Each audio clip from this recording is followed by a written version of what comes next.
The Wargaming.net League Grand Finals at the end of May promise to be intense. It will not only be a spectacular show, but it will also bring a newcomer to the premium shop, the Chrysler GF Heavy Tank. Let's see what this American luxury vehicle can do. The Chrysler exterior fits its name pretty well. This is indeed a Chrysler. Big, black, with the logo on its hood. Looks pretty stylish. A powerful engine and excellent front armour are standard features. Some people may say that thick armour is passé. Well, don't believe them. With the Chrysler, armour's back in style. Even Tier 9 and 10 vehicles will find it hard to penetrate a correctly positioned Chrysler, let alone same-tier vehicles. Several simple rules will allow you to make the most of the robust armour on this American full-size sedan. Rule 1. Against Tier 7 vehicles, you can roll out without any worries. Only TDs can penetrate the Chrysler, and not with every shot. Rule 2. Angle your tank in a diamond-shaped position so that its gun looks over the front road wheel.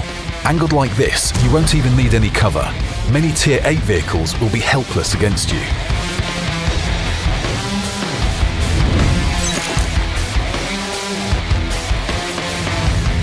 Rule 3. Hide your lower glacis plate. This segment is fairly thick and can withstand fire from many Tier 7s, but it's best to play it safe, but feel free to expose your upper glacis plate. It's basically impenetrable for anyone except maybe higher tier TDs.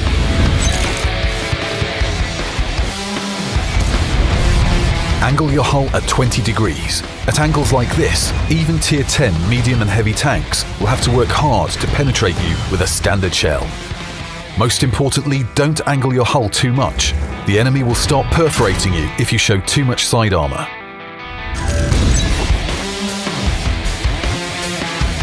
Don't get too close to the enemy. The value of the front armour is in its excellent armour slope. If you allow an E50M to fire at your upper glacis at point-blank range, it won't care about the angles. It will easily make holes in your luxurious Chrysler. Also, your engine and fuel tanks are located at the front, and they will readily turn yellow from a random hit. Don't turn your turret away from the enemy too much. It's roundish and there aren't any tricks with the angles. The turret front is the strongest part and can withstand the standard shells of Tier 10 heavy and medium tanks at medium range with confidence.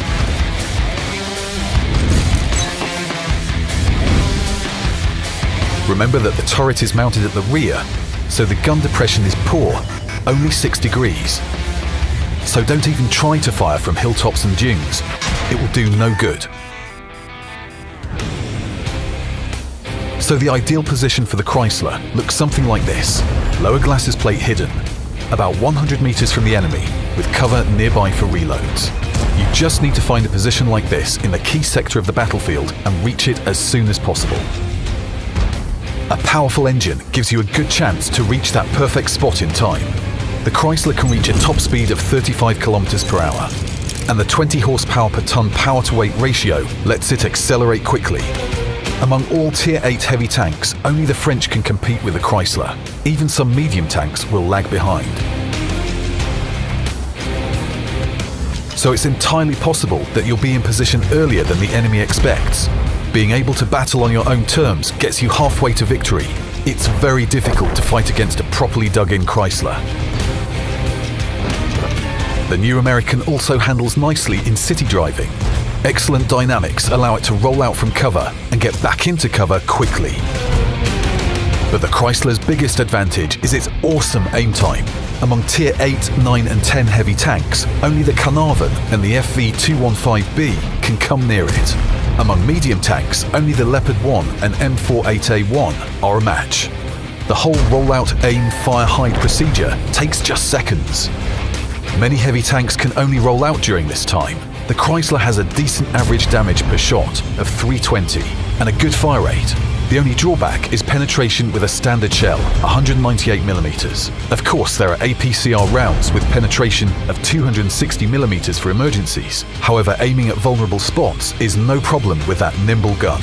Even when the initial brawls are over and the final stage of the battle begins, the vehicle still retains its effectiveness. Its dynamics allow you to keep up with your allies in the advance, and in difficult situations, you will have a chance to return and knock the capture points off some discourteous driver in a compact. When dueling the medium tanks at close range, the Chrysler feels pretty confident. It traverses fast and only the most agile enemy vehicles will be able to outmaneuver it. However, you're still better off avoiding such engagements in open terrain and fighting in your own element. The Chrysler GF is an interesting vehicle. It has its peculiar features and you need to adjust yourself to playing it. But it's sturdy and maneuverable, and it can stand up to Tier 10 vehicles. Throw in the profitability of a premium vehicle and you get a tank that is really enjoyable to play while you earn credits. This is a real Chrysler, the Chrysler of World of Tanks.